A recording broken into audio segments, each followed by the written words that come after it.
What's up everyone, Tankenstein here, just getting done drinking some dollar store Diet Cola, and I am going to show you the second most American thing ever created outside of course, dollar store Diet Cola. And that is the AGS. This is a rank 6 9.3 BR American event vehicle that is coming with Operation Winter as the top ground reward. Now this is a very powerful vehicle, and why it's the second most American thing outside of Diet Cola, from the dollar store of course, is because it is a gun on a small chassis essentially. So this thing is pretty much just a 105mm cannon on top of an otherwise weak chassis. So the designers of this vehicle decided, hey, you know what? Let's take something that's incredibly lightweight, relatively speaking. I mean, 22.2 tons is by no means lightweight, but compared to, for example, an M1A1 Sherman, it's very lightweight. And then just stick a turret on top that doesn't have anyone in it, but it's just kind of a gun that you can fire remotely.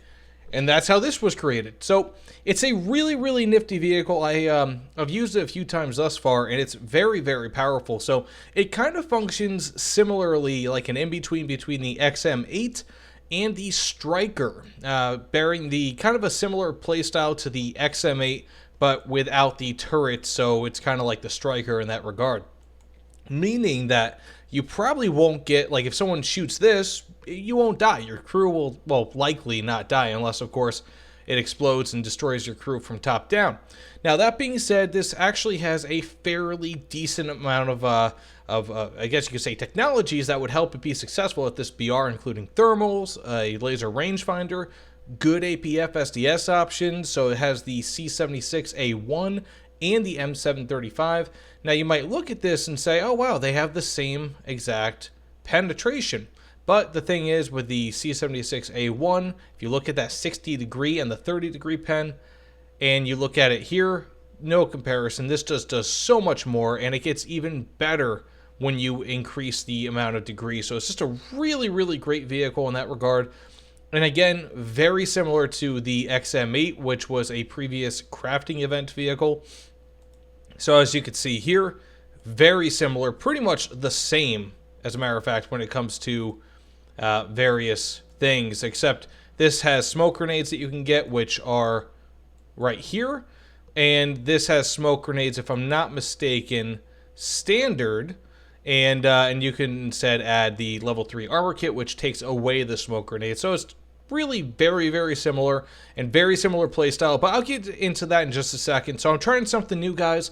I am recording the gameplay and then doing post, I guess you could say, recording commentary. So let me know in the comments below. I almost didn't make this video because I was just having kind of a tough time. I was being up tiered every single match, but I decided to go ahead with it anyways. So let me know what you guys think about my new gameplay recording style in the comments below. But anyways, let's get into the battle and show this mammajamma off. Okay, so the AGS. Now this is a very similar vehicle, as mentioned before, to the XM8, with obviously some key differences. It's not at all the same vehicle, but they play fairly similarly. Now that being said, this is an interesting vehicle because, one, it's an Operation Winter vehicle, whereas the XM8 is a crafting event vehicle. So no matter what, the AGS is probably going to be less expensive on the marketplace. But two, it, as obviously as you could tell, it does not have a crude turret, unless somehow somebody fit in that basically barrel. You know, there's no crew in the turret, so in many ways it's a bit safer than the XM8. Let's kind of go over some of the details regarding this insofar as gameplay, and you'll be able to see it as I get plenty of kills in the background, because I mean, this thing is a ton of fun, great brawler, but I'll show you that in just a second. Now, insofar as the turret traverse is concerned, it's not bad. One thing to know is that it's not going to be slower than you can move your mouse,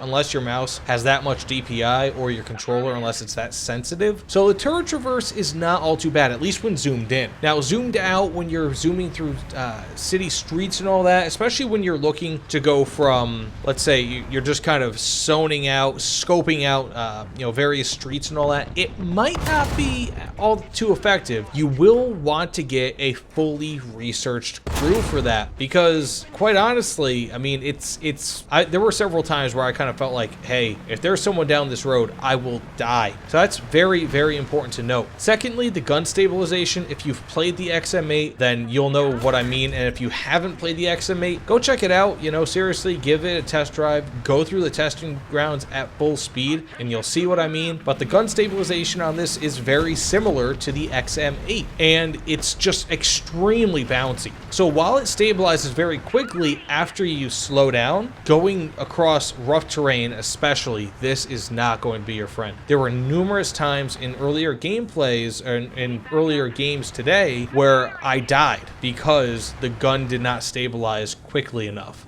because the terrain is so rough and the suspension is so soft that it just does not work all that well. Of course, I mean, any stabilization is better than none, and this rights itself very quickly, but of course, if you're going through bumps, it's not going to be like an XM1, it's not going to be like terms, really any sort of main battle tank with the stabilizer, so just bear that in mind. Now third, and if you couldn't tell, I have a small list of things because I want to make sure that this is some relevant post-game commentary. Now third, it has an autoloader. So it's got 8 rounds in the auto-loaded magazine. It's very, very quick. So you have a 5-second reload. If I'm not mistaken, the XM8 has the same, and it also has something like an 18-round magazine, maybe 19 or 20, something like that. So it's just a substantially larger magazine than this. And after that, I think probably because of the turret design, it's got a very, very slow reload. So after you get rid of those 8 rounds in the magazine, plus the one already in the chamber, very, very slow. So you have to bear that in mind. It's like you have to recharge really after each fight, after each major fight. So one way to actually speed that up is if you are capping a base or if you're sitting on your base. Every time that it reloads a round into your vehicle, it actually puts a round into the magazine. So it goes directly into the magazine, as well as obviously gives you another round. So very, that's the quickest way to do it. So if you're near a base, helpful tip, guys, just do that. Fourth, it has very little armor, of course. Although the top portions of the side armor can handle up to 400 millimeters of heat at a nearly 90-degree angle, so that's good. But it's just a very small portion of armor. I mean, it might only cover around 15-20% of the sides or the entirety of the tank. So if somehow an unspaded tank, especially one that might be like an XM1 or something like that, maybe not an XM1, but something with 400 millimeters or less of armor pen just so happens to hit the side of your vehicle, then you'll be safe. Otherwise, you'll probably die regardless of the type of ammunition that it is. Now fifth, and this is something a lot of people might not notice, has very poor gun elevation. It only has 12 degrees of gun elevation and 8 degrees of depression, which isn't terrible, but not great. The XM8, again, I'm comparing this to the XM8 a lot, has -10 to +20, so a 30-degree range. This is a much smaller range, and you will really notice when trying to take out helicopters. There are many shots that you will not be able to make with this because of the limited turret elevation. And finally, I mean, just insofar, there's 2 last notes. It has 3 crew. The XM8 only has 3 crew. A lot of light tanks, especially once you get into the modern era, have only 3 crew. But they were all jammed into that little box, the box car. So they will likely die if you get hit once, so just bear that in mind. And finally, it has 2 LMGs. There are 2 different types of LMGs for whatever reason. One is mounted in the kind of the cannon breech housing, whereas the other one is mounted outside of the tank. You have an M60D and an M240, if I'm not mistaken. They're pretty decent, but realistically speaking, compared to a lot of other tanks, you will not be able to take out aircraft with this. Especially compared to American tanks, it will not have a lot of aircraft killing power because it's got that poor turret, that gun elevation, and it does not have a 50 cal. So it might be very weak in that regard. So it's just all ground and no air. Okay, so as I may have mentioned before, one thing I want to do... Wait, is that the... Okay, that's... Friendly? Friendly. Whoops. One thing that I want to do when it comes to gameplay is I want to have kind of like a discussion on the vehicle in a, like, you know, post-battle, hey, this is how this thing plays sort of thing. And also... like a during battle thing. So that's what this is. This is the during battle portion. I am commentating on this live. As we all know, I do very well in when commenting on things live. Uh-oh, uh-oh, uh-oh. Can I do it? Can I do it? I'm going for him, going for him.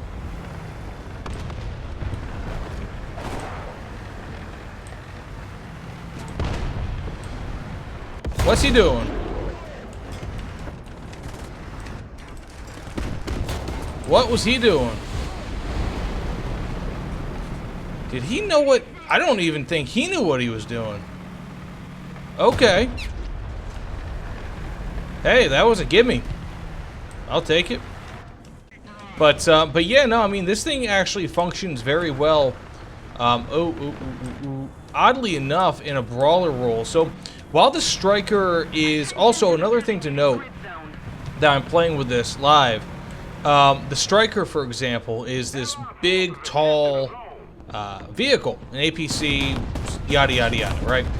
So the Stryker has a height advantage over this, big time. So while this obviously has that nice turret, you know, crewless turret, it's nice, cool, you know, whatever.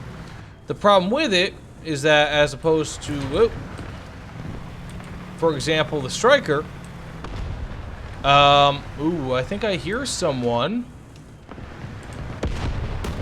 There's something. So Leopard 2K, me believe. Hopefully no one else comes over here. Ah, he got me. He got me. Okay, for some reason my scouting wasn't working, but as opposed to the Stryker, you're not really going to be able to peer over walls with this. So while you can take damage, you're not really, like, in specifically the turret without it dying necessarily. I mean, of course, as you saw there, it's very, very exposed because there's almost no armor on it to being cannon breached, but you're not going to be able to use it kind of as a I guess you could say like a crewless turret in a way to ensure that you don't die if being shot there. So there's a give and take there. It's really nice, but also, I mean, it's a really, really easy thing to disable. Plus, it doesn't give you the same advantages as the Stryker, for example. Anyways, let's get into the next match and see what we can do. Okay, now this is what I'm talking about. Give you guys a chance to see what this is like in the night. Initially, actually, I wasn't even gonna, I almost forgot to show off the thermals. But yeah, I think, if I'm not mistaken, these might be Gen 2, which is really nice. Also, if I have not mentioned it as of yet, the sights, the zoom optics are only 8 times. It's not really, I mean, of course it shows more. That's like if the gunner squints. It doesn't actually produce a higher zoom. Okay, that's not what I wanted. That's not what I wanted either. That's kind of what I wanted. Yeah, I'm getting out of there. Nice! That's what I want.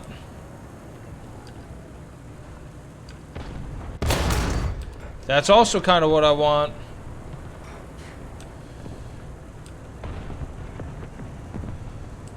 Okay, he's gassing up. He's throwing out some smokes. Hopes I can't see him, which is true, because I can't. Okay, I'm backing up. This thing is actually really speedy. Nice! Nice! Oh, buddy! Look at that! Okay, now, this is something that sucks about it. Look at this. I only have, what, 2 or 3 shots left? I think it counts like one of the chambers, so really 3 shots left. A fast reload. And see how slow this is? It's ridiculous. So you kind of have to like wait a little bit between engagements to actually keep this thing up, because if I tried doing what I just did then, but now, forget it. It'd be toast. No, that's definitely, he's dead. Anyways, let's move forward here. That's a really, oh, that's why it's flares. I was like, man, the sun must have erupted. Nope, flares. Also, they did not get that terms. That's very disturbing. At least I don't think they did. They may have. That might be what that smoldering ruin is. Although I would have expected that I'd get an assist. But, you know, if I didn't, I didn't. It's not a big deal. So. Gotta keep my eyes forward. Okay, there's some movement over there. Some Charlie Bingo Wingo Tangos. Got some Heelys. I do not like the idea of a heli. Whoa, whoa, whoa, someone hit me. Okay. Oh, look, there's a Stryker. Speaking of. It's like the Papa version of this. The Big Daddy.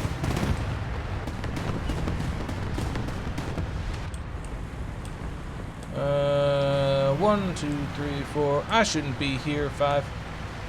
I hear someone. Oh, that's him. That's my buddy.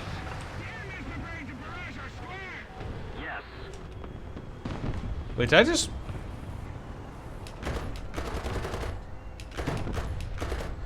Man, I hate bushes.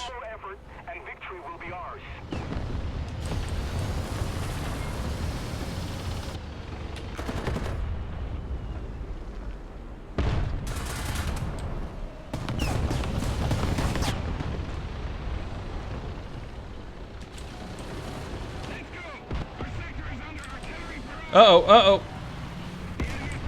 Got ourselves some roly-polies. Okay, that XM1 just died. Was this a smart idea? Doing what I just did? Oh my gosh, what is up with this? Nice! Wheeling and dealing, just doing my thing. Oh, gotcha, kind of. Okay, he's been scouted.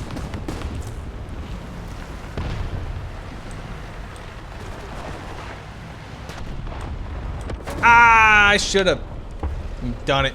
Anyways, let's say, you know what? I got one backup on this. I'm actually having a lot more fun with this than I expected.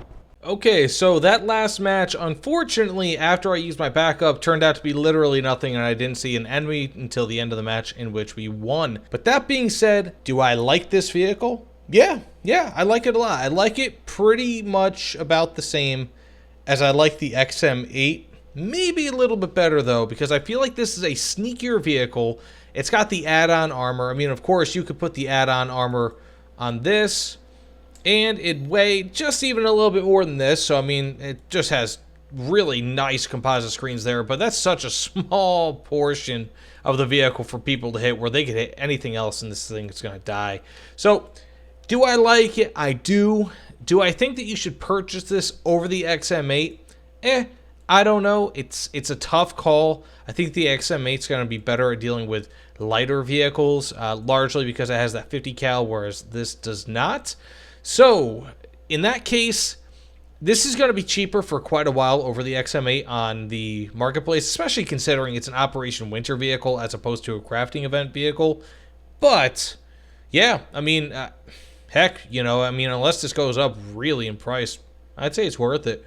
I mean, by go up, I mean substantially, like if it's like above 40, 50 bucks. But again, this is an event vehicle. It's not a premium.